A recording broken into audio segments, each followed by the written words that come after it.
The equality we enjoy every day and the rights we share with our friends, black or white, male or female, have become both conventional and essential to our lives.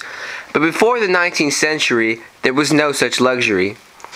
Blacks were enslaved by their fellow humans and women had no say in laws governing them. To reach the state of government we enjoy today, many changes had to be made. In the early 1800s, many movements were started in order to change society, such as abolitionism, women's rights, and temperance. These ideals of social reform reflected and emphasized the romantic theme of individual dignity and human rights in the 1800s. One of the major movements that took place was abolitionism. The abolitionist movement was aimed at ending slavery and giving slaves their basic human rights. The first action taken against slavery occurred in Western Europe as Lord Mansfield, Chief Justice of the Court of King's Bench, declared the abduction of blacks illegal under English common law, resulting in the emancipation of over 10,000 slaves. Although slavery had become illegal in Great Britain, the laws did not apply to its English colonies, therefore giving reason for the Quakers to create an anti-slavery movement. The movement grew over the years, leading to the end of the English slave trade and ultimately the emancipation of slaves in the English colonies. The Quakers in America followed the example of the British and also began to show their opposition to slavery.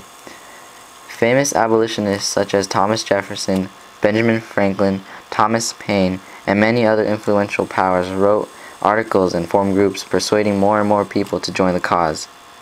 Organizations such as the Society of Friends, the Pennsylvania Anti-Slavery Society, and the New York Manumission Society contributed to the growth of the anti-slavery movement and were the main reason slaves were ever emancipated. All of these people and their movements followed the romantic values of human rights which propelled the abolition of slavery in the United States. Please! Don't sell my son! Shut up! Get back to the fields!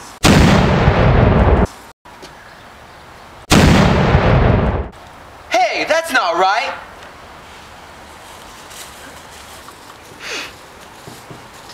Excuse me, sir, what are you doing? I'm just telling him who's in charge. Well, you know, he's a slave and all, but, you know, he's still a human. I think he deserves to be shown some respect, don't you think? We must start the abolitionist movement. Another major movement in the early 19th century is the Temperance movement. The Temperance movement was an attempt to reduce alcoholic consumption in society due to the increased number of public demerits. As American society began to urbanize, the drinking patterns of America also started to change. The consumption of alcoholic beverages was blamed for the economic changes such as unemployment, poverty, and crime. The Temperance movement primarily consisted of women who were abused by their drunk husbands and religious leaders seeking a solution to redirect men back into religion. The movement reflects the romantic ideals of revolutionary stance against the society that accepted alcohol. The idea of prohibiting alcoholic consumption initiated many organizations such as the Anti-Saloon League, National Prohibition Party, and Women's Christian Temperance Movement. Famous individuals who have associated with the Temperance Movement are Carrie A. Nation, Lyman Beecher, and Francis E. Willard.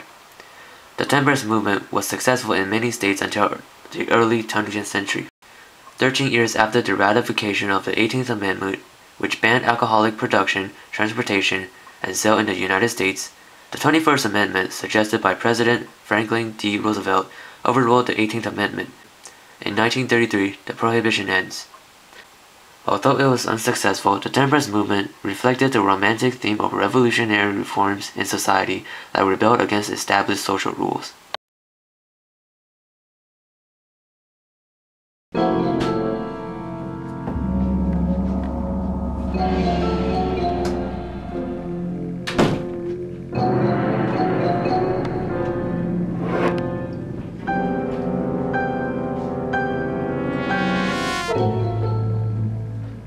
No!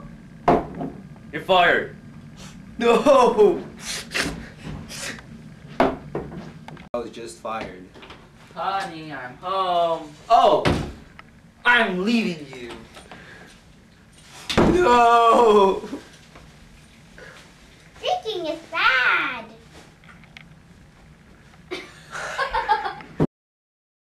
In the early 19th century, women's rights movement began with the widespread revival of religion and the start of the temperance movement. Through the temperance movement, women gained political experience and organizational skills to assist them during the true organized campaign for women's rights. Many women were abolitionists from the Quaker backgrounds and drew upon the Quaker tradition and romantic idea of equality and human rights for all, women or man. Women were of less importance than men during the early 19th century years, for different laws and statutes restricted their rights.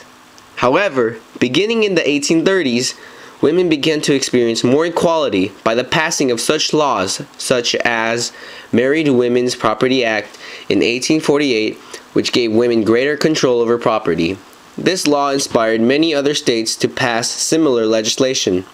Also, the idea of women's rights for suffrage spread through the different women-led organizations such as the National American Women's Suffrage Association.